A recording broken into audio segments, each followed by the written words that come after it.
Welcome to the Triage Method podcast with me, Gary McGowan, and my co-host, Mr. Patrick Farrell. Paddy, how are you this week? I am absolutely, positively fantastic. It was beautifully sunny today. The weather is getting better. Like this won't be out for another week or so, but still absolutely phenomenal last week for you guys listening to this. And that always puts me in a good mood. You know, you start seeing some daffodils coming up because it's spring, start seeing a few more flowering plants and stuff. It's fucking good. Like, life just feels good when nature is, doing nature shit. Yep, there was good weather today. The sun was shining. I went for a lovely long jog, and yeah, it's good. And I do apologize if my audio is maybe of a slightly lower quality. I'm not using my mic. I'm at home in Kerry. But yeah, I'm at home in Kerry on placement for the next 2 weeks. So that should be exciting. And today, what we're going to do is talk a bit about the brain and its relationship to the body and the environment, and most importantly, obesity. So we're going to talk about the neurobiology of obesity and hopefully do so in a way that is applicable and understandable for the end user, the trainee in the gym, the personal trainer, the person trying to navigate the food environment, etc., rather than telling you the specific role of the nucleus of the solitary tract or the ventral tegmental area, and talking about the difference between D1 and D2 dopamine receptors and all these things. These are all very important components. All the neurochemistry is incredibly important to food regulation, appetite regulation, the desire for food, the response to food triggers, cessation of eating, etc. But it doesn't necessarily tell you what you can do, nor does it tell you how that functions at the bigger picture. For example, at the population level or at the individual level when you're walking in to a store and deciding what you're going to buy or your portion sizes, etc. So we'll try to zoom in, but hopefully then zoom out again and keep things applicable. Yeah, see, like I know the two of us, like I know you in particular do like your old neuroanatomy in particular. And I obviously, I like biochemistry. I wouldn't have got a degree in it otherwise. However, I actually think that stuff is less interesting than the end outcome of it.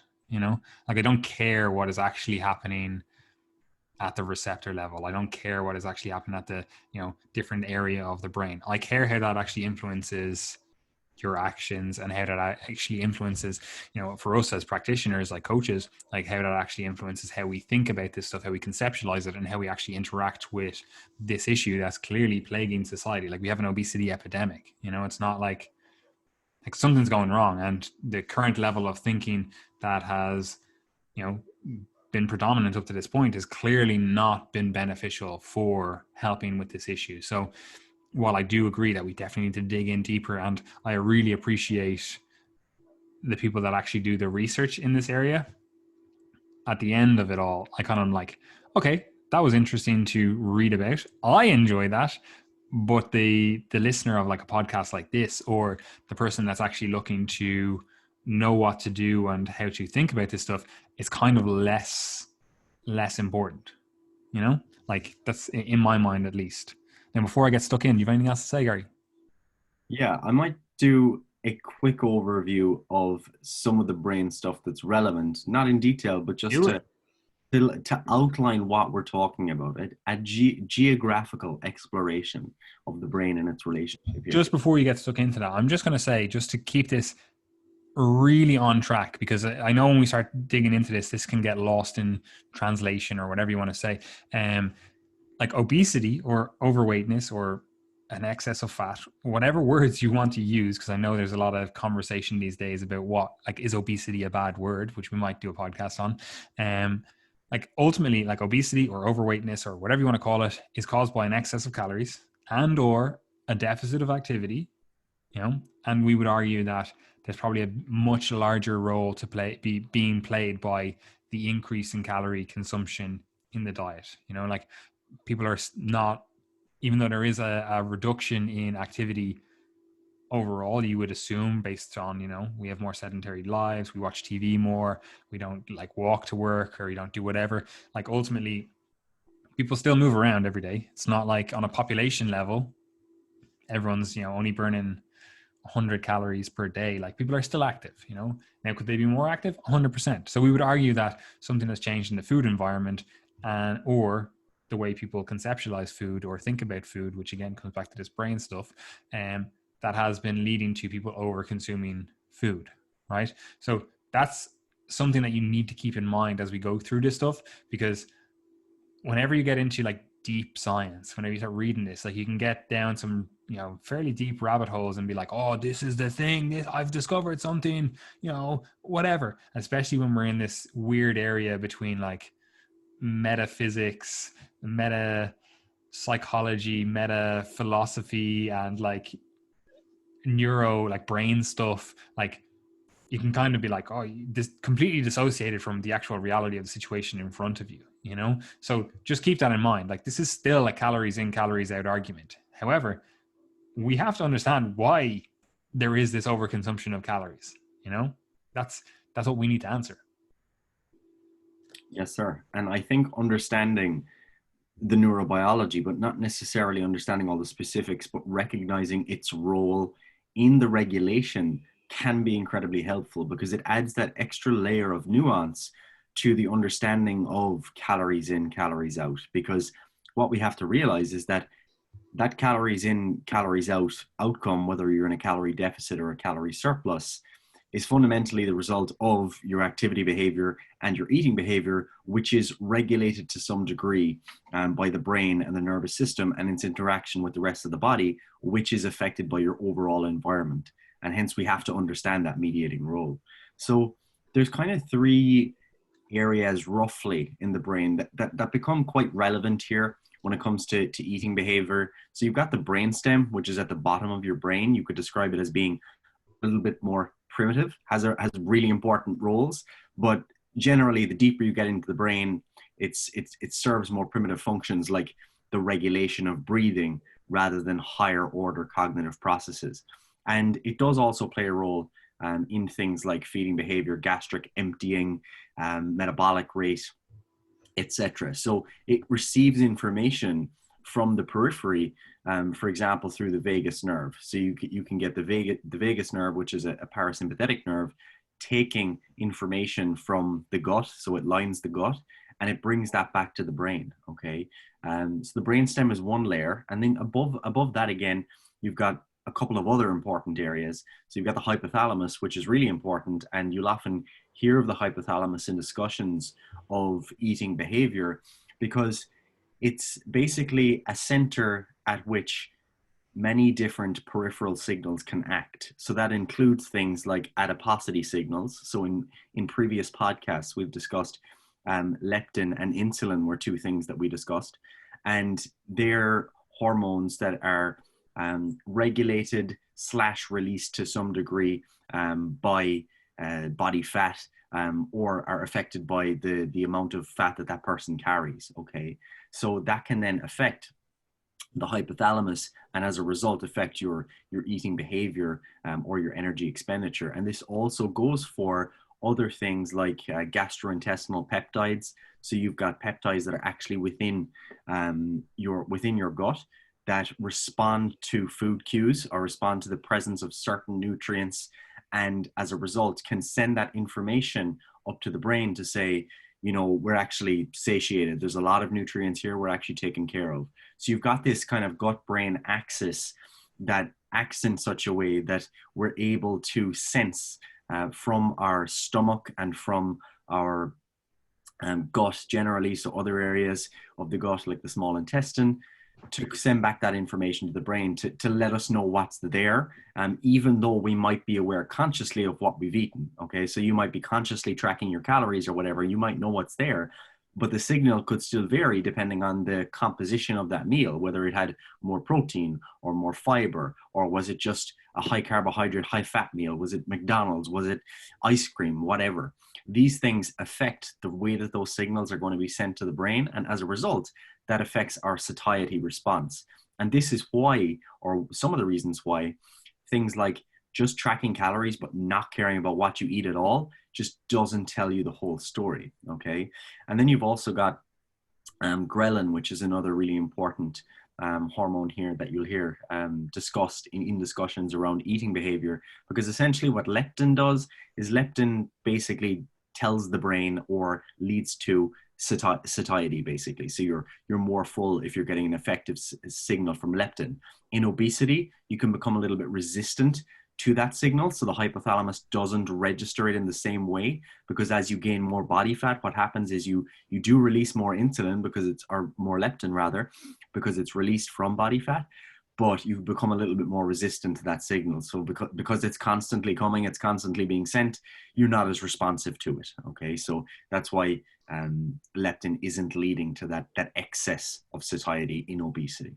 And then ghrelin is basically the opposite of that, where ghrelin is going to increase to tell you or your brain or certain feeding areas that you should eat because we're hungry, you know. So ghrelin would be its release would be stalled when you have a big meal. Okay, so that again is kind of playing that role of checks and balances. So these different compounds interact with each other or interact with the brain in such a way that the hunger signals are going to increase if you haven't eaten for a while, and the satiety signals are going to increase when you eat again. Okay, and a really important thing to understand here is that between the brainstem and the hypothalamus, you've got these connections there as well. So there's interplay between all these different areas, as well as with an area that's quite important, which is the mesolimbic reward pathway.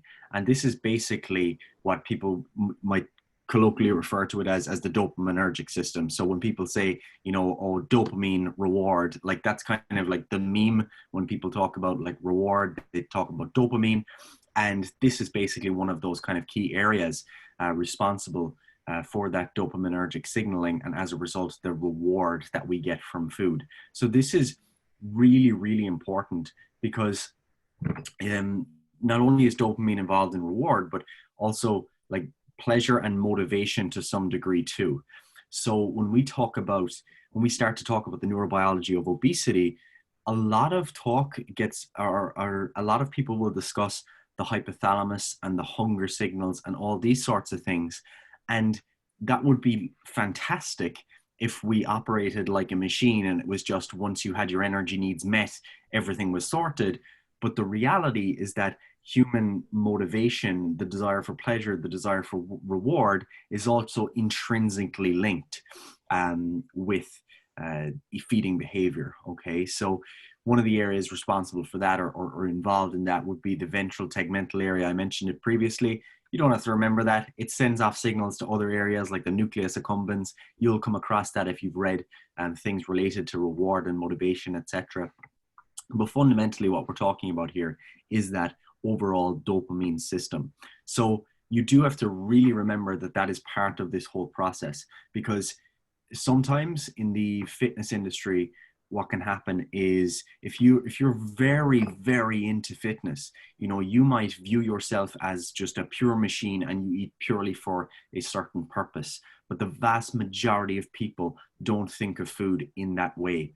And what motivates us to eat is not purely the calorie and macronutrient numbers, okay? And this is where things do get more challenging. I think that this reward and pleasure element makes everything more challenging, because you can have, for example, you can have certain like genetic variations in the way that this dopamine system behaves, and this can be affected in the case of obesity then, which could make you a little bit less responsive to the same meal that you've eaten, or the same palatability of a meal. So me and Patty could eat the same meal, but we might get different levels of pleasure from that. So that might lead me to try and make that meal more rewarding by adding more mayonnaise or adding more cheese, or, you know, sprinkling on more sugar or whatever, because I'm not actually getting the same response to the meal that he is, despite the fact that our energy needs are the same, the foods that we like are the same overall, but it's actually not registering at the level of the brain in the same way. So this is a really important thing to understand, because sometimes you can kind of get a sense of like almost like moral superiority, because you think that you're better able to control your desires than everyone else. But the reality is that you may actually just have a different response. Like you may not be actually doing anything better as such. And as we move into that conversation, this is where things become more philosophically challenging than they do the neurobiologically challenging as such, because we know that these variations differ between people. We can try to understand the responses to food, etc. But when we start to talk about responsibility and whether or not you're, exerting your will, etc., that's where things start to get very, very messy. And the specific take that you take on board or adopt on those issues can actually affect the way that you behave as a result, and potentially make your life better or worse. So that's the more challenging part of this conversation, I think. Yeah, and the one, it always messes with my head when I try to think this stuff through in terms of, like, let's use that same example you used there, where it's like you have two individuals, me and you, right? And we eat the same meal, same calories, macros, mouthfeel, exact same meal, right? But my response to that is I enjoy it more, right? I'm like, oh, that was an absolute phenomenal meal. Like, I really enjoyed it, right? And you're just kind of like, oh, yeah, it was okay. There's two ways you can go from that, right? That can lead down, there's more than two ways, and multiple paths, right? That could lead me as the one that enjoyed that meal a lot to overeat on that food. I could be in that position where I'm like, oh, look, I actually really love that food, so I'm going to eat more of it because it's something that I really love, right? But at the same time, I could eat that and have really like a lot of enjoyment from it and not need any more as a result. Whereas you might go like, oh, I didn't get enough enjoyment from that meal. I kind of want something extra on top of that. So you end up eating more calories, So this stuff, it just becomes really muddy, really murky. There's no like clear answer in terms of like, you could isolate it down to like, oh, you have this one receptor difference in this percentage or ratio of these receptors versus these receptors, and that's going to lead you to like enjoy fatty foods more, or you have these genes that make you enjoy fatty foods more, or whatever it is. Like, even though that might be the case, like how you actually then respond to that, like it can still be completely different than even someone that has those same receptors, those same, whatever it is, whatever we're saying is the cause. And this, we'll come back to this because that's kind of like generally it's kind of called like biological determinism, and we'll come back to that later in this discussion. But it really just, it's so hard to kind of wrap your head around all the potential ramifications of these different things, right?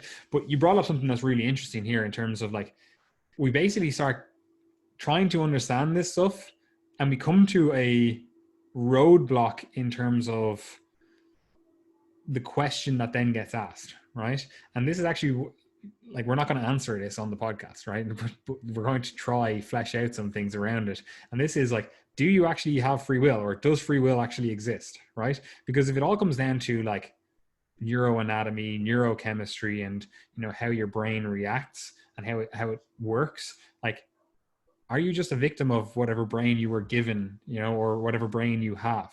Like that's eventually where you kind of go to. And this becomes a thing of like, okay, if you're influenced just by what happens with your brain, and like the majority of brain stuff is unconscious, it's not, you're not in conscious control of it, like, or it doesn't even register consciously.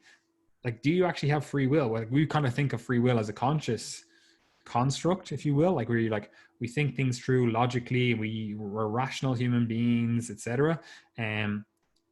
But like ultimately the unconscious stuff is the more important stuff. Like, the way I always conceptualize it is like, the conscious stuff, that's the stuff that your brain is like, okay, you can be a little bit creative over here and fucking finger paint on the wall while I actually take care of the fucking important stuff, like making sure your heart beats and making sure you breathe and all that stuff that's like really complexly regulated. Like, could you imagine having to consciously regulate your heartbeat, or consciously regulate your breathing, or your sexual function, or any of that kind of stuff, right? Like, it would be impossible. Well, it wouldn't be impossible, I'm sure. Like, again, if we had evolved to do that, it would be possible, but it would be exhausting, right? So your brain is like, here, you know what, let's actually make this consciousness where you can fucking think about random shit and have some fun, right? And like, maybe that might result in some beneficial things, like, I don't know, like modern civilization, etc. But like, it's like, yeah, like there's some higher order thinking, we'll call it, even though it's not necessarily true, but like just conscious thinking, right? But that's the less important stuff. However, this really does open up this can of worms of these like philosophical questions that, you know, a lot of people don't really tackle with. And like I remember when I was like, you know, started reading like philosophy when I was like 16, 15, 16, and I didn't have the cognitive framework, first of all, to be able to answer these questions or even get to grips with them. And as someone who is 29, and I still don't think I have the cognitive capabilities or thought process to get to grip with them. So like, I don't know if you ever can truly answer these questions. And as a result, we're not going to answer these questions on this podcast, right? However, we can open this kind of worms in regard to obesity, right? And I just want to go through a few different things so that we can kind of start tying together. As I said, like this, the neuro stuff is really interesting when you read it, right? And obviously they have like weird names for different areas of the brain, and you know, you're kind of like, you can get lost in that stuff. But like when you start thinking of like, what does that actually mean down the line, then we can start having a bit more fun with this, right? So when you think about it, like, are your decisions around what you eat purely a function of your free will? Like, are you making those decisions yourself, right? If you ask anyone on the street, the vast majority of people would say, yeah, I make the decisions around what I eat, right? But that's your conscious brain thinking it has more control over the unconscious stuff than, you know, the unconscious stuff would give it credit for, right? And we'll kind of get through that in a second. But what are your thoughts on that so far, Gary, in terms of like, are you in control of your food choices? You know, if you like, if I was to ask you 10 years ago versus ask you now, do you think you have a different perspective? Yeah, I mean, the challenge here is that when you say, "Do you have control over your food?" Who is you? Like this is the problem with discussing this topic, is that when we start to talk about this, you actually run into real philosophical roadblocks that you kind of can't come over or overcome. And many people have tried, and many arguments fall flat in their face, to be honest. And this is why I think religious explanations are just easier sometimes, because Divine. This is yeah, divine. it's just divine, just the God of the gaps. Just wherever we run into these roadblocks, just say, yeah, it's God. But no, in all seriousness, because like your sense of self and my conception of of the causes of the words that are coming out of my mouth, that's fundamentally an emergent property rather than something that we can attribute to any one single area of the brain. And this is where things start to become a bit challenging, because that kind of the sense of self does not necessarily exist anywhere. It's part of my whole being.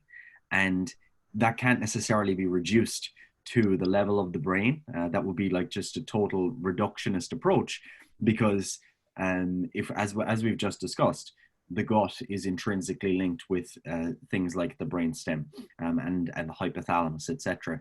And the feedback that's coming from my hands now, all of that nervous system information, it's all coming back to the brain. And as a result, I can't not be affected by what's happening at other areas of my body, because I wouldn't be able to hold this conversation that I am right now if someone came in and hit my toe with a hammer, you know? So that overall kind of sense of self and your will as such is something that is almost, it's inside but outside your body in some ways, because it's emergent. And as we begin to discuss the concept of free will and your voluntary choice over your food choices, I think that there's a spectrum here of somewhat correct answers, because I don't think anyone could hold the position that you have 100% choice over the foods that you eat, okay? Because you are absolutely affected deeply by your environment, okay? Because, like, for example, I came home to Kerry this evening, and I had not decided what I was going to have for my dinner. And my mom has cooked dinner for me. I know there was steak cooking, but I'm not entirely sure. And do I have the voluntary choice to go down and say, actually, I don't want that? Like, to some degree, yes. But what's the most likely option? The most likely option is that I'm going to have that because it's prepared for me. And the same thing happens in, for example, your workplace cafeteria. you absolutely have the choice to, get different foods, but you only have access to what is there. So as a result, most people are going to be eating what is there. Okay. And it might be the case that you could have prepared a packed lunch, or there's actually a much healthier place just a 10-minute walk away. But what's more likely? It's more likely that you're probably going to get the cafeteria lunch like everyone else. So although you can say that, yes, there's some degree of at least the illusion of voluntary control over my food choices, the reality is that the environment is deeply affecting them all of the time. And while some people may, in certain circumstances, like if there's a certain sense of urgency, for example, preparing for a bodybuilding competition, there's a sense of urgency, there's an endpoint, there's a 12-week period that I need to really knuckle down. There's that extra motivation to be able to, in those conditions, to maybe override the environmental cues. But the reality is that, like, your food choices are affected by decisions that are made at the level of multinational corporations a lot of the time. Okay, you see that with the homogeneity of the Western diet. There's a diet that is in the West and gradually spreading across the world that's more or less the same. Like, yeah, if you go to McDonald's in China, or you go to McDonald's in America, there's slightly different things in the menu. There's slightly different things in Sweden. There's slightly different things in Ireland. But overall, they're roughly the same. And that's the same with regards to Coca-Cola products, or products from Mars and all the companies that they own that produce chocolate bars, etc. All of those things are determined by multinational corporations. And they're the things that you see when you go into the store. And that information is being sent from the aisle, that when you walk into Tesco, the front aisle, I can see it now, 5 for €2, whatever. That information is being sent. You're seeing it through your eyes. It's being sent into your brain, and you're interpreting that in some way. You're making an evaluation. That evaluation is intrinsically linked with the economic conditions of your country, which again is not necessarily the result of your will. So that 5 for €2, I'm appraising that information. Is this good value? Do I have €2? What could I use 5 for? Okay, I've got 5 kids. All of these things start to then lead to a certain decision that's being made that's not necessarily purely nutritional, because that 5 for €2 could have been placed at the back of the store in the right hand corner, right next to the emergency exit, and you may never have seen it. So your desire, or your desire coming into the store, could have been the same, or to purchase that product could have been the same in the two conditions, but it was totally modified based on where those things were placed. And that's seen all the time in different studies related to marketing, for example. Like, supermarkets do this on purpose. They know that your behavior can be manipulated. So as a result, certain products are placed in different areas. You rarely ever walk into a store and see all the fruits and vegetables immediately in front of you. That it doesn't really happen. Okay. And I think it's very hard to come out of all that and to say, I'm 100% in control. I absolutely have full control. Now, whether or not you can actually decide anything, the bigger kind of free will question, I think, is more challenging, because fundamentally you just end up at this position where there's always like a proximal cause, and you end up philosophizing about what it means for something to cause something, and what is the self. And we're getting ahead of ourselves. We can get back to this at the end. Yeah. Go ahead. We need to cover some other things before we get to this, right? But yeah, like what you said, like to even answer this question, we run into multiple roadblocks, right? Because again, like you said, like who are you? Like again, we have this thought process as if our brain is us, or some people feel like it's their heart. Like again, it depends on your culture, etc., right? But like that's because like it's like thinking the bus service is purely the depot of the bus. It's like, oh, just because the buses always come back to this depot, like that must be the entirety of the bus service. When in reality it's not. They do far more functions than that. There's stuff going in and out all the time, right? And that's like your brain is the bus depot. Just because everything goes back to it and it's interpreted and whatever else, like that doesn't mean that that's the entirety of your being. Like you are more than just that, right? But anyway, look, we need to get back on track with this, right? So under controlled circumstances, right? In a lab setting, for example, like diets always work, right? In terms of like if they're set up correctly, they obey the laws of thermodynamics.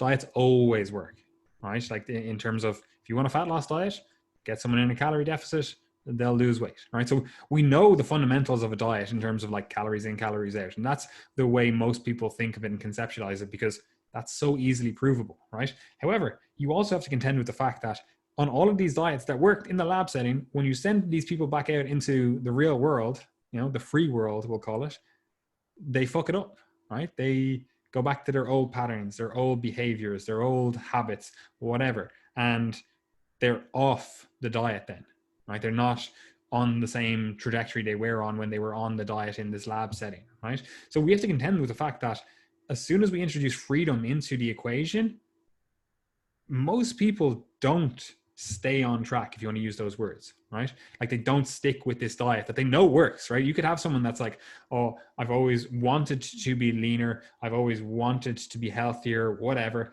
but diets have always failed for me, right? And you can bring them into a lab, literally get them into like a metabolic ward, put them in there for 12 weeks, get them phenomenal results in those 12 weeks because you're literally monitoring every single thing that they do, right?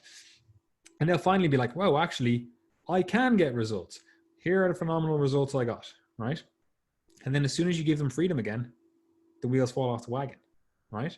And there's two things to this. First of all, a lot of times there's no sustainability aspect built into these diets, right? And like that's something that we have to contend with when we're coaching people. Like we have to think about the longer term. It's not just like we sign people up for a 90-day program, right? Like I don't want to just think like, oh, 90 days, you got great results, fuck off. And I know, because the research is pretty clear on it, that you're going to be at the back end of that not being able to stick to that if we don't build in a sustainability, like maintenance type, whatever, to the diet, right? So that's the first thing with them, right? But also, if we just focus on the calories in, calories out side of things, like we do miss the fact that we are humans. There's more to us than, like you said, machines, and it's just an input output type of deal going on. Like there is more messiness, right? More biology, if you will, right? And that is something that we have to contend with. And again, we run up to multiple questions and multiple barriers that people that are far smarter than both of us combined have tried to think through and haven't been able to. And again, they become philosophical questions rather than like a nutrition question or a biology question or whatever. And as a result, like nutritional science kind of fails to get to grips with these questions. And as a result, us as a society kind of fails to address the key points, the key issues with this. And this is the kind of thing that I always kind of think, I always call it like the paradox of freedom. Like if you're free to choose, right, that means you're free to make bad decisions. And that's kind of the trade-off. Like if you are a sheep, and like, I know, I don't mean like sheep as in the actual animal, well, I kind of do, but in terms of like what people go, oh, you're a sheep, it's like you're sheeple or whatever, like you're just a follower, right? It's so easy to live your life. You don't actually have to think. You don't actually have to have free will because someone will guide you, and this someone, this something, entity, whatever, that could be a benevolent overlord, or it could be, a malicious individual or individuals or groups or whatever. But most people are actually happier that way because then at least they always feel like they have no responsibility. They're completely exempt, right? They don't have to take the responsibility for their actions because they actually never had a choice over their actions ever, right?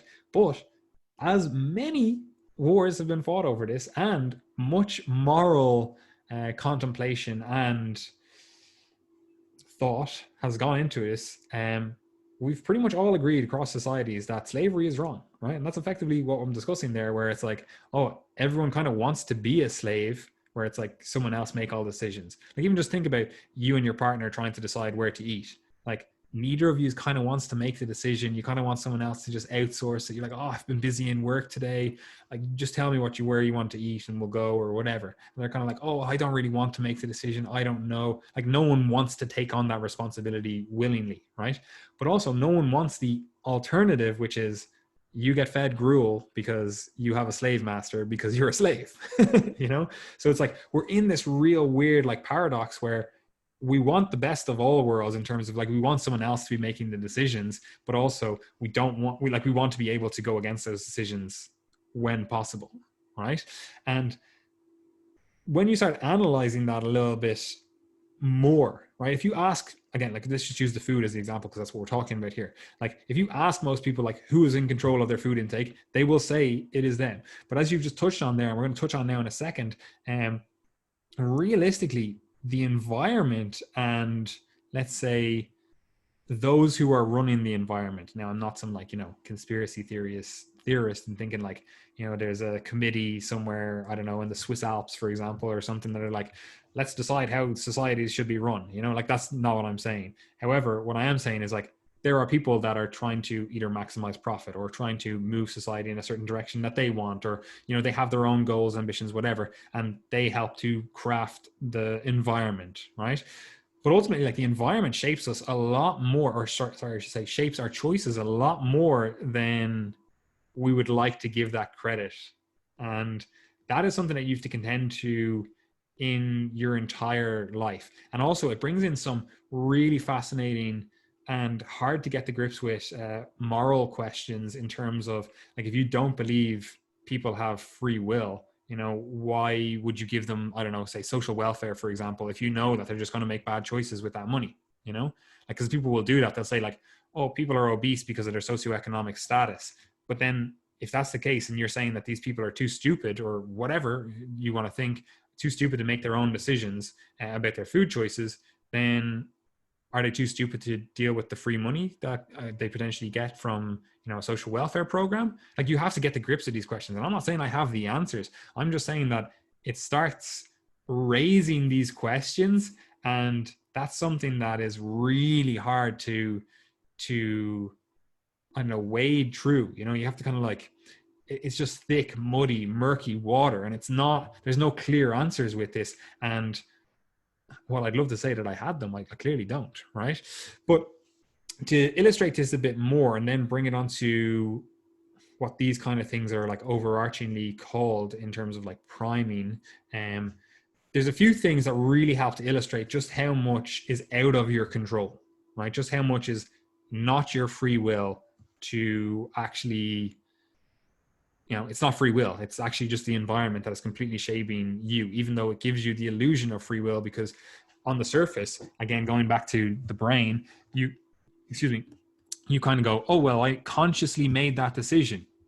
And when you think about it, like I'm saying words now, like I don't really know the words I'm going to say, even though my brain has created this kind of thought narrative, this line or whatever, this train of thought, if you will, right? Like I don't really, that's not fleshed out until it actually comes out of my mouth, right? Like, where did those thoughts come from? Like, if you ask them that, like, they don't know. Like, no one knows where their thoughts come from, even though we have like, basic general idea of like different fucking neurons firing, etc. Like, where do thoughts come from? Are thoughts actually your own? Like, did you come to those thoughts completely independently of the environment around you, other people's influences, all that kind of stuff, like realistically you didn't. You're a product of your culture, you're a product of the stuff that you've consumed. Like if you spend all day on, I don't know, TikTok, like you're going to be influenced by that, even on a subconscious level. And I would argue that you're going to be influenced on that on a subconscious level or an unconscious level way more than you are going to consciously think you're being influenced, right?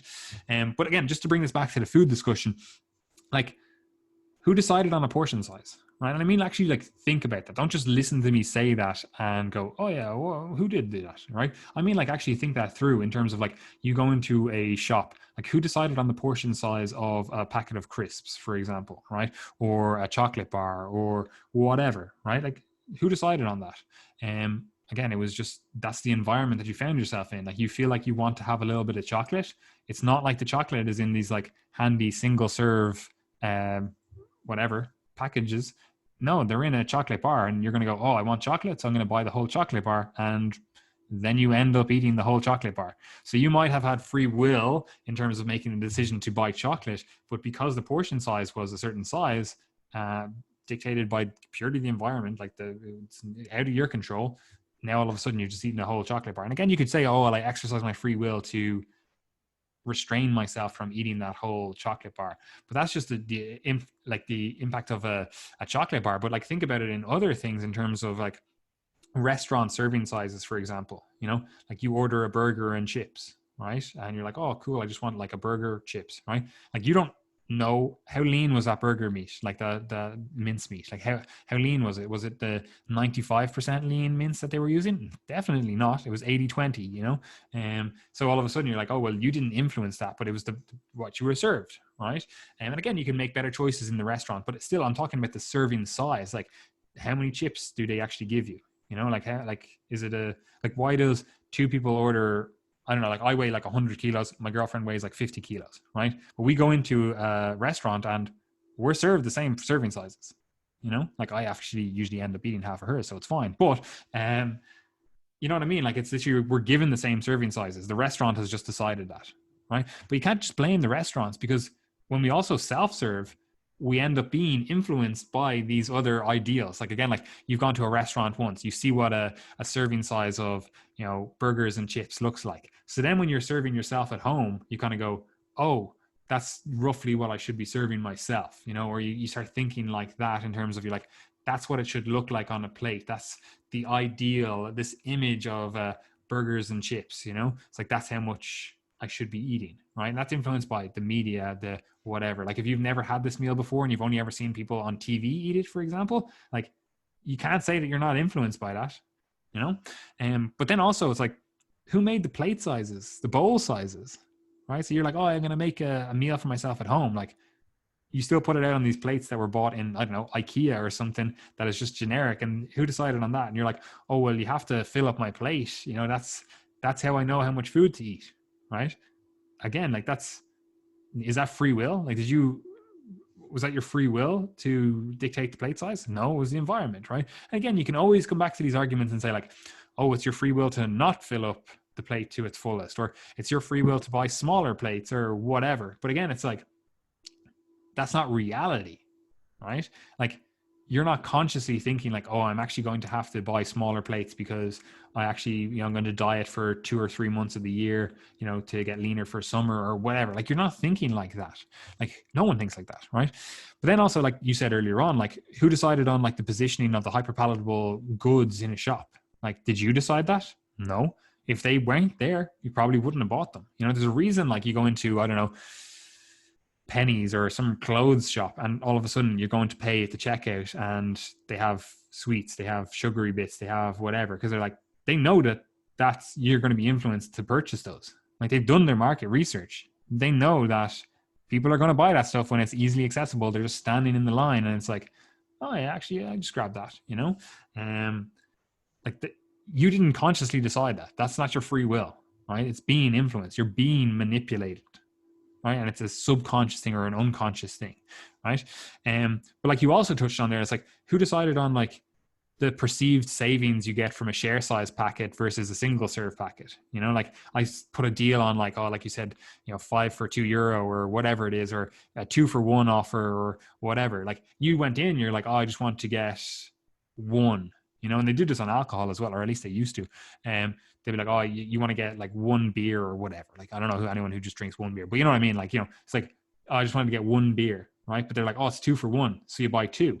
Do you think you're just going to be like, oh, I'll save that for another day? No, you're going to drink the 2, or again, you're going to eat the 2 packets of crisps, or you're going to do whatever. It's like, no, this ultimately, you end up eating that. Or again, like, even if you don't eat the 2 of them on the same day, like, again, you buy, I know, 2 for 1 on Doritos. You're just like, oh, this is my treat for the week. I wanted to, I've been working hard. I've had a busy week. I just want to eat something nice. You see, oh, 2 for 1 Doritos.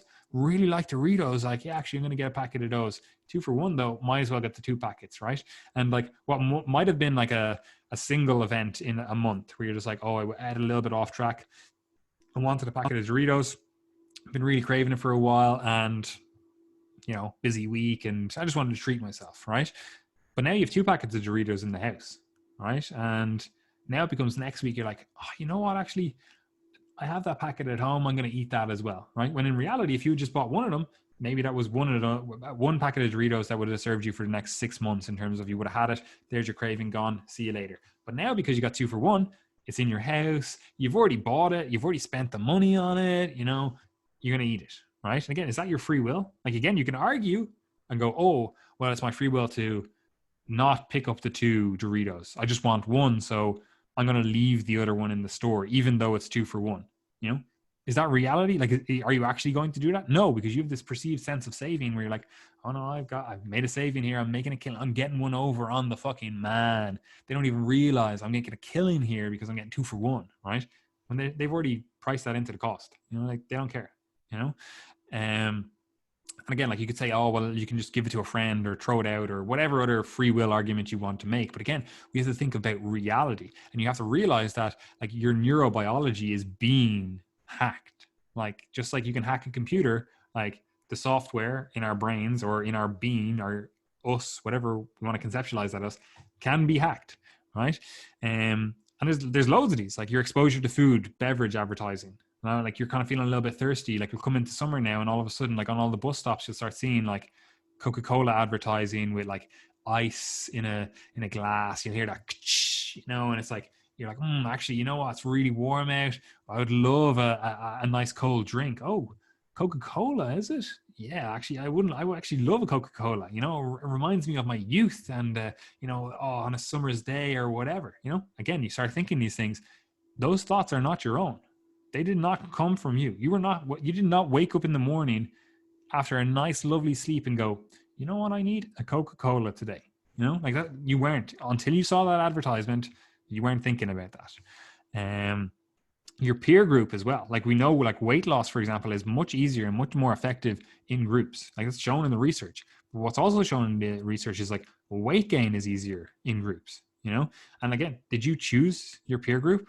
Like, is that completely your willpower? Like, is that, or not even your willpower, sorry, your free will? Like, is that your free will that dictated that? You could say it is, but like, it was realistically your environment. Like these are the people that were just around you when you were growing up, or you know, you really clicked with this person and then they introduced you to these 3 other people and now you're a friend group or whatever. You know, it's like that's not really your free will. And again, you can always argue and say like, oh well, it's your free will to make better choices when you're with them. But if they're saying like, oh, we're going out to get a chipper or whatever, and you're like, nah, sorry, I'll go with you, but I'm not going to eat. Like they're just going to eventually stop bringing you with them because they're like, oh, well, you don't want chipper, you know? So then you start excluding yourself. And again, is that your free will? No, it's your environment dictating your choices and impacting on your ability to be adherent to the diet that you want to be on or whatever, right? And again, loads of other ones. Access to low satiety, high calorie foods. You know, like again, like you live in an area that they're just pumping out these stuff. You know, it's like in the shops. You don't have access to a nice supermarket. You have an access to a corner store that has, you know, chocolates, sweets, candies, that kind of stuff. And it's like, okay, well, I have to get some sort of food. I'll just grab that. Or like we've discussed previously, you know, the only thing around you for food, you know, if you want something on the go quick is just a McDonald's or a Burger King or whatever. You're in a kind of food desert, or rather a food swamp, you know. It's like, what's your choice going to be? You can either get that or you can just go hungry until you can make something healthy at home, you know. And again, you can always argue and be like, oh well, you should have made something, you should have prepared, and like that is definitely a strategy to overcome that stuff. But again, we have to think about not from the health and fitness individual's perspective that's thinking like this is a strategy I could bring in. These people have never been exposed to that strategy. They don't know about that. So they're just going to make the choice that's easiest for them. Like so you work in construction and you're on the building site and you're in some random area that you haven't been in before, and you're just like, oh, I want something quick and easy for lunch. Like, are you going to be like, oh, I'm going to pack a nice sandwich or something? No, you're going to be like, oh, I'm going to go with the lads to get a roll, or, you know, I'm going to go to get McDonald's or whatever it is that's convenient around that area, you know? Again, the perceived convenience of on-the-go foods, you know, companies market their products as great foods for on-the-go stuff. Again, like it's like, you know, people do this in terms of like diners, like in America, for example, like people won't eat breakfast at home because they're like, oh, I can just go down to the diner on my way to work and, you know, get a coffee, get some eggs and whatever. And you do that and you think you're making a nice healthy choice, but you forget that the guy making your eggs just cares about them being tasty. So he's like, yeah, lash in a bit of oil there, you know, a bit of butter, I'll put some avocado on that. And all of a sudden you've now consumed like 2,000 calories and it's your morning time. And then you're also like, oh, well, I heard on the radio that, grabbing a Starbucks, you know, mocha frappa, whatever the fuck, is great. You know, they really keep you feeling fuller for longer. And I was actually really hungry the last few days, you know, around lunchtime. So I'll grab one of them for lunch, you know. And again, there's another 800 calories or whatever amount in it. And they've marketed it as a like quick on the go food. Because I know like stuff like McDonald's and stuff does that in terms of their milkshakes. They're like, let's market them to people that are on the rush to work. I personally couldn't think about like drinking a milkshake on my way to work in the morning, but like they market them like that because they want people to be like, this is a quick on the go food. Grab your coffee, grab your milkshake. There you go. You're ready for work, again, like that's not your free will. Like you could say it's your free will to do that. But again, you're just thinking like, I need to get to work, I need to grab something on the go quick because, I live in a fast paced society. Right. And this is the thing. It's like your free will kind of gets eroded by all these little micro things, right? Like it's not the big influences, because that's what you think when people think about like the erosion of your free will. Like we use that same example of like, people think of like slavery, where it's like, oh, you're a slave, they're forcing you to do this thing. Like that's a big influence, obviously, but it's not. They don't focus on the big influence stuff, right? They focus on the small influence stuff and allow that to like compound and add up over time, right? And this is the term usually used to refer to this stuff in the research and stuff is like priming, right? I'm just going to give a definition of it here. Like priming refers to cognitive processing of environmental stimuli that occurs automatically, non-consciously, and that has the propensity to evoke overt behavioral responses such as eating in humans, right? So like people, marketers, we'll call them, right, are designing their products, are designing the setups of their stores, are designing the environment to elicit the response that they want, which is for you to consume their products, right? And again, you can say like, this is capitalism is bad as a result. And it's not necessarily the case, because you wouldn't be thinking that if the people doing this were like, I don't know, produce developers, like, you were being influenced to eat apples and oranges and whatever else, like say good, healthy food. But the fact of the matter is like these multinational corporations that know that they can make a huge profit on these like hyper palatable foods, like they're the ones that are going to spend more on a marketing budget, right? And also the way that the food economy, we'll call it, is set up. Like, a farmer is not selling you direct produce. He's not selling you like, oh, here's your turnips that I grew the other day, like they're selling them to some bigger company, some middleman that's probably giving them a fucking shit deal on it as well. And then that middleman is buying it from fucking hundreds of other farmers as well. And as a result, they're like, we have a better budget for marketing this stuff, right? But they're like, oh, we could also have a bigger budget if we sold these potatoes into making crisps or whatever, and we can market those and make a huge killing on it, right? So it's a really hard situation to discuss, like, because like free will exists. There's no doubt about that, right? It literally exists. Okay, and I think most people would agree with that, unless they're not. Yeah, maybe some people wouldn't agree with it. Okay, but I think free will definitely does exist, right? However, it can be eroded in ways that are not intuitive or non-obvious, like we don't live in a clockwork universe. Okay, so like you have to admit that free will exists, or at least what we would think of as free will exists, right? It's not like Newtonian physics doesn't dictate the world, right? You're not able to go like, I'm going to push away this object and it's going to interact with these atoms and it's going to push away this other object, and you're going to be able to work out the exact course of all of that. Like that's not the way the universe works, right? Especially if you start getting into the quantum realm, but that's completely beside the point. We're already talking too much fucking shit about philosophy and existential questions to get in before we get into the fucking quantum. But anyway, like determinism, which is what we're kind of contrasting these two thought processes in terms of like free will versus determinism, right? Like, is it always just, we'll call it fate, you know what I mean? Like it's like you're just fated to do this, you're just determined, it's predetermined, you have no choice in it, free will doesn't exist, or free will exists, like they're the kind of two dichotomies. But determinism is like fundamentally unreconcilable with modern physics, right? Or at least in my estimation of it. Like our fate is not determined, so we do certainly have free will. However, like biology, like most biology, it can be hacked, right? And there's two kind of thought processes with determinism, right? There's the biological thought processes, or biological determinism, right? And that's kind of, oh, it's all about the hormones or the neuropeptides or the signaling molecules or whatever stuff, it's like, it's your internal biology, right? And then there's also the environmental determinists, right? And biological determinists get way more hype because we kind of want to believe that there's this smoking gun, this kind of like a pathway or a hormone or a receptor or whatever it is, some sort of biological thing that's like, that's the reason that people are being influenced by, or that's the reason people are being influenced in their energy intake. And if we can target that pharmacologically or whatever, like, we're in the money. We've cured the obesity epidemic. And they get more hype because of that. However, as we've just laid out there, I think most people would agree that environmental determinism plays a much bigger role in terms of like, your environment shapes your choices. Your environment shapes your ability to actually execute your free will.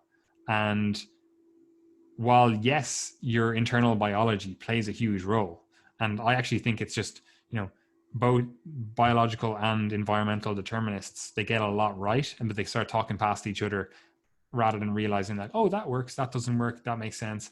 But ultimately, I think the environmental determinists get far more right in terms of this discussion around obesity and food intake than the biological determinists get right.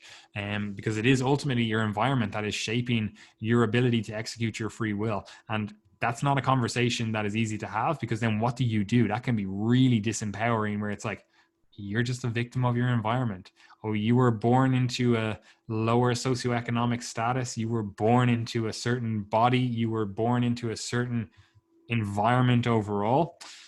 Sorry, bro. You're doomed. You're a victim now, and that's not really empowering. But anyway, Gary, I've been talking a lot of shite, so tell me your thoughts. Yeah, like fundamentally, I just don't think that taking some of these philosophical positions to the logical conclusion actually helps you in any way. So I think that you're actually just better off to view these through the lens of like, how can I actually help myself, rather than worrying too much about the philosophy. Because like, even if you take the religious perspective here, I actually think it makes you make better. I think it makes you a better person, because if you take the approach, and obviously people interpret these things differently, but if you interpret Genesis, for example, from the Bible as, right, when Adam and Eve ate the forbidden fruit, God basically punished them in some way with self-consciousness, and as a result of that, the free will and responsibility for that, that's actually quite powerful. And I think that like, that's often lost in the way that people would interpret that story, but there's a responsibility that emerges from self-conscience, and there's a responsibility that emerges from acknowledging free will.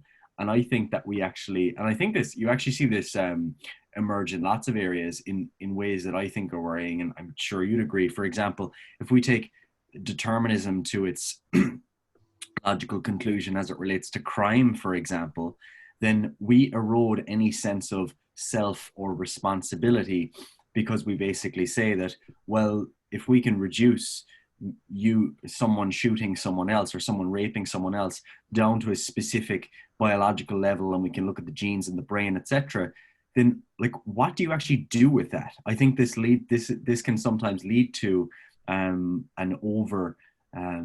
overconfidence with like focus on like rehabilitation instead of actually punishing people who commit crimes.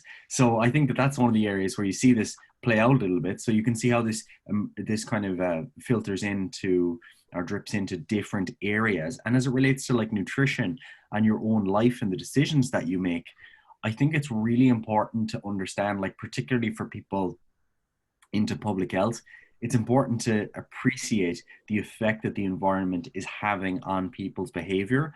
But what I don't think, and we've talked about that in the previous podcasts, but what I don't think is actually helpful is for you to erode your own sense of free will and just say, oh, well, everything's determined by the environment and my biological circumstances. So like, why would I do anything? Because that thought in and of itself, if you believe in determinism, is kind of self-eroding, because clearly that's a product of determinism as well.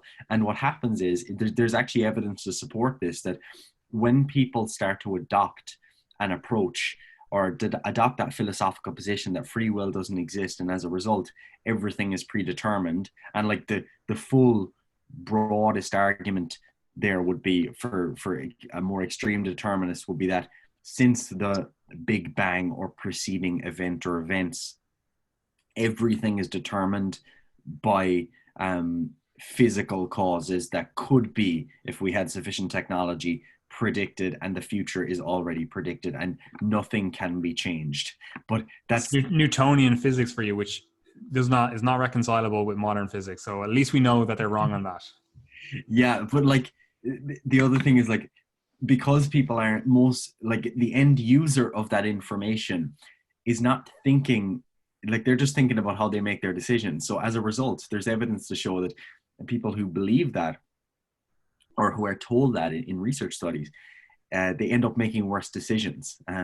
Because if you're told that you're not responsible, like that's not helpful. And this is actually something that does kind of worry me a little bit. And I struggle with this personally. When we discuss public health, for example, and we're discussing the effects of the environment, and we're putting forth suggestions that, what, we actually would be in favor of, like re reformulating certain food products and stuff like that, and certain regulations over the food environment, so that it leads to better public health.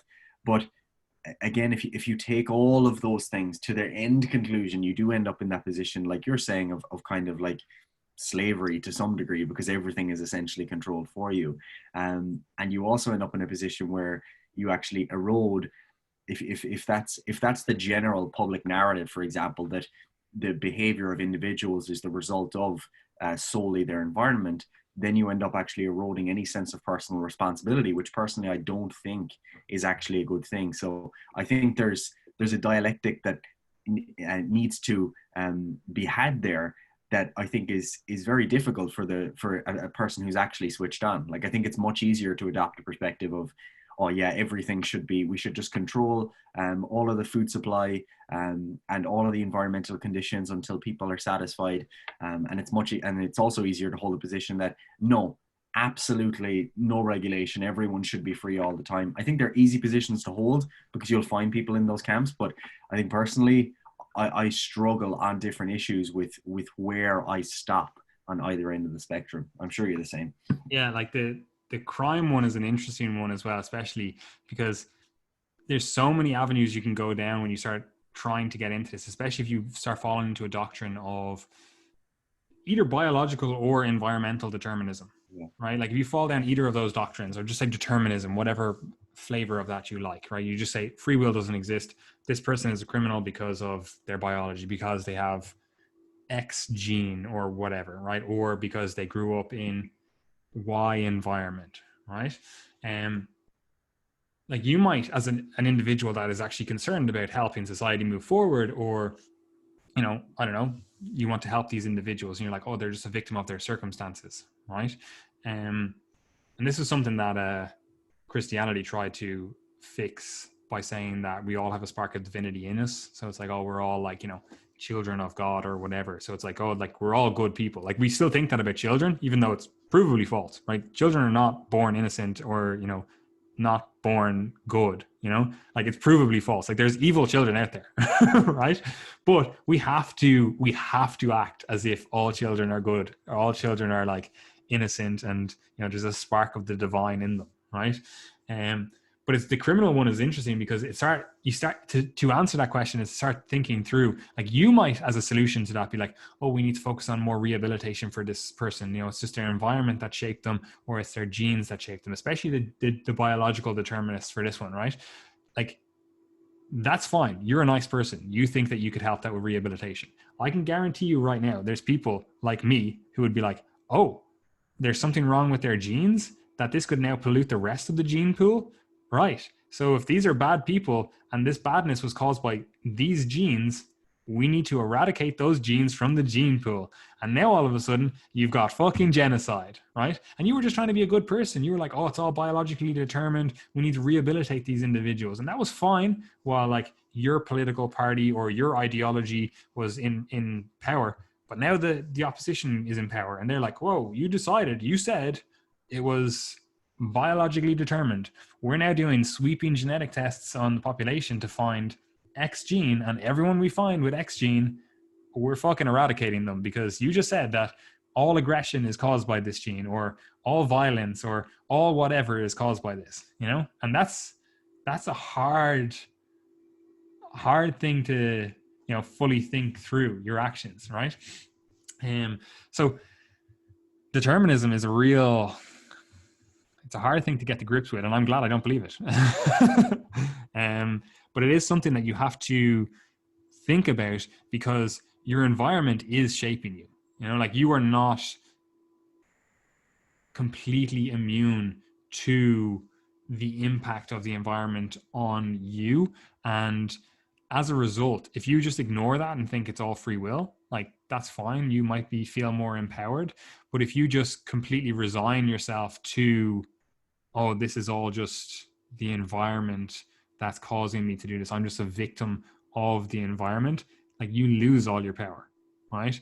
And while it sounds more beneficial to be like, oh, it's all just free will because that makes you more empowered, like, it kind of leaves out a lot of the nuance and your ability to actually understand other people's plight, other people's lives. So, like, you can't go either side of that. You can't just say, like, oh, it's all free will, bro. Like, just no regulations or no, whatever. Like, it's just hard. And this is something that, like, you can never know the unintended consequences of the actions that you take. For example, like, we would probably be an advocate of a sugar tax, right? In terms of, like, I actually am an advocate of tax in most circumstances. I think it's a disincentive, but it's actually really interesting why we brought in taxes, because taxes are actually meant to be an incentive to work. Like, the way modern monetary policy, or rather I should say modern monetary policy goes, like, taxes are there to encourage you to work, right? Even though that's completely flies in the face of anyone who actually pays taxes. Like, you would think you would work harder if you didn't have to pay taxes, but that's the way modern monetary policy works. And again, like, I'm not an advocate of it, but that's the way it works. Like, you just need to look up how they actually print money, how they actually create money. You'll understand what I'm saying. But anyway, that's a side tangent. But anyway, I think we would both probably be an advocate of a sugar tax. I think it would be a good idea in most cases. However, like, you have to deal with the unintended consequences of that. And it's kind of like, we'll call it a butterfly effect, because now everyone with PKU, what the phenyl keto, what's it? Ketonuria. Yeah, exactly. I just can't speak because I'm actually stupid. Like, all those individuals now find it harder if you bring in a sugar tax to eat, because all these people start reformulating their brands. So this person with PKU, they're in a position where they're like, oh, I used to be able to drink X drink, but now all of a sudden it contains a source of phenylalanine, or they changed the things to not have sugars in it, and they brought in, like, I don't know, aspartame or something, and now all of a sudden you're fucking over all these people with PKU, and it's like, you thought you were doing better for society, but now you just made life harder for these people with a rare disease. And I say rare, it's relatively rare disease, but and that's, you can never fix things so in such a way that everything is good. And that's just something that you have to deal with as someone trying to make decisions, as someone trying to live your own life, but also especially as someone trying to make public policy. Like, if you're listening to this and you're like, oh, I'm actually going to advocate for, I don't know, a sugar tax, for example, they're doing a referendum on it or whatever, right? And you have a mate who has PKU, it's like, does his free will allow him to now live in that society, now that the environment has completely changed, and it makes it incredibly difficult for him to live a non-life-threatening life? Like, that's just something that you have to deal with, and it's messy. And, like, that's why I said at the start of this, like, we don't have all the answers. I just wanted to bring this episode to light and start thinking through these different things, to be like, if we're going to be thinking about nutrition and how to overcome the obesity epidemic, and how to make the world a better place, a healthier place for everyone, like, the choices we make and the way we conceptualize this stuff, it's just hard. It's just, you're not going to have all the answers, and you're going to make mistakes, and that's both at an individual level and a society level. But hopefully, I would like to think that we're slowly moving towards progress, because humanity has always done that, in terms of, they might create an issue, but they usually find a way to fix that issue in the end of it all. You're very optimistic. I love it. I'm a very optimistic person. I think everything's fucking great. Anyway, I think that covers everything we want to discuss in this podcast and more, to be honest. And yeah, I think there's things in there to think about. I think there are certain things that can maybe make you more empathetic, which can be generally a good thing. Like if you have an appreciation for the fact that maybe some of these neurobiological variables might vary between you and someone else, you can appreciate that maybe the environment that you were exposed to might be different to someone else, and maybe the economic conditions and psychosocial factors in someone else's life might also be different to your own life. Then if we appreciate that all of those things affect decision making and behavior as a result, then we can, not look at someone in a queue and say, oh, look at that fat person queuing up for food, like what are they doing or whatever, because that still does happen or sometimes. The vast majority of the people that listen to this podcast, I'm sure, have a little bit more empathy and understand that these things are complex, but on the other side of things, I think there's also that risk that we discuss where we completely erode any sense of personal responsibility, and that self-conscious, which I don't think is very good, because you're playing God at that point. And I don't think I would trust people in power to play God. So anyway, that's the podcast. I don't have anything else. I just have one last thing to say, and it actually goes back to you interpreting Genesis earlier on as if you're Jordan Peterson or something.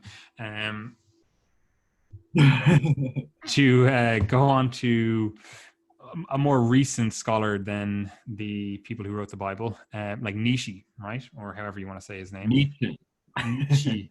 You speak German, I don't, so you tell me. Jordan Peterson says the same thing as you, so. Yeah, but he's North American, like Canadian. Like they say niche as well, or what do they say? Niche. Yeah, niche instead of niche. So like, I don't know. Any of those, they sound like very similar words, so I wouldn't trust any of their sayings. But anyway, like, like we have killed God, and Nishi, or however the fuck you want to say it, basically said that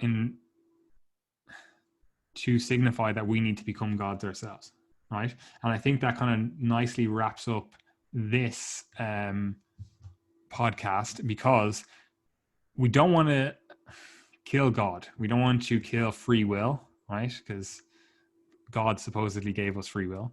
We don't want to kill God without actually becoming gods ourselves, right? Because we know, like, if you disempower yourself, the more you feel out of control with your ability to, regulate your own health, the ability to make decisions regarding your health. Like, we know that's disempowering, and we know that leads to, increases in mortality, increases in like heart attacks, increases in depression, increases in anxiety, all those kind of things. Like, we know that occurs in response to feelings of helplessness or hopelessness and not having control over your life, right? So with that in mind, the way you can become a god around this stuff, right, is, and again, we can say it's like regaining free will, if you will. Like, first of all, you need to learn to have a better relationship with food, right? Like, you actually need to interpret the feelings, emotions, etc., that you have around food, and understand the different triggers, the different things that are influencing you, right? Like, you don't have full control over your environment. However, you have more control over yourself than you think. Like, if you notice that certain foods, make you emotional, or, or you are emotional and then you eat certain foods, like, you can still address that kind of stuff and gain more control over your diet, gain more control over yourself by just understanding yourself more. Right. And again, that maybe you need to get a coach for that. Maybe you need to go to therapy for that. I don't know. Like, I don't know your situation, but that leads to a more empowered position, right? having a better relationship with yourself and having a better relationship with food, right? But also on top of that, you need to learn how to craft a diet that actually works for you. Like I said at the start of this, like all diets work in a lab setting, when we fundamentally obey like thermodynamics, so like I can tell you right now, you want to lose weight, calorie deficit, right? Now that's not helpful because that doesn't tell you how to make the diet work for you, but that's the fundamentals of it. You need to eat less calories than you burn, right? However, we need to create a diet that is sustainable for you and that actually works with your lifestyle, what you want to achieve, the foods that you enjoy, the social occasions that you want to interact with, like all those kind of things. And again, the more you understand about the diet, the more you are empowered through education, the more you have a sense of having more free will, because you can make better choices, and they're conscious choices, because you're like, oh, I understand why I should or shouldn't choose these foods because I understand nutrition fundamentally and I understand how to make nutrition work for me, So all of a sudden you start regaining more free will, we'll call it, right? You also have control over, we'll say, exercising. You can do that in a way that leads you to be more in control of your destiny, because you can be stronger, you can be fitter, you can be whatever, right? And again, that is hard because your environment may be working against you in that regard, in terms of there's no exercise facilities around you, etc., and you don't have the time, whatever. But exercising is fundamental to being a human, and it tends to, once your physical capacity expands, your, I'm going to say cognitive, no, it's not, cognitive is the wrong word, your self capacity expands, right? In terms of, like if you feel stronger because you're getting stronger in the gym, like you're more empowered, you feel stronger and you can take on other things. They're, like we said earlier on, like they're intrinsically linked. Like what are you? It's not like you can separate your brain or your thoughts from your physical being. Like, and the way I always conceptualize this is like people who have low cardiorespiratory fitness, right? Like your thoughts are actually directly influenced by that. Like you get fatigued or easier. Like you can't have, you don't have the endurance to have long thought sessions because you're not actually fit. Like you get fatigued. You don't have that ability to actually, I'm gonna say, buffer acidosis, if you want to bring it down to like a biochemical level. Like you don't have that ability, you don't have that endurance because you're not cardiorespiratory fit, or cardiovascularly fit, I should say.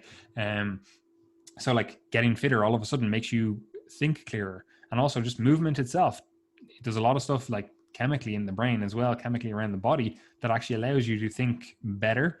Like you can think of this as well, like, people go on a walk and they're like, oh, I have my best ideas when I'm in motion and whatever. It's like, yeah, your body was designed, like movement came before thought. It came before lower level thought, as like, unconscious thought.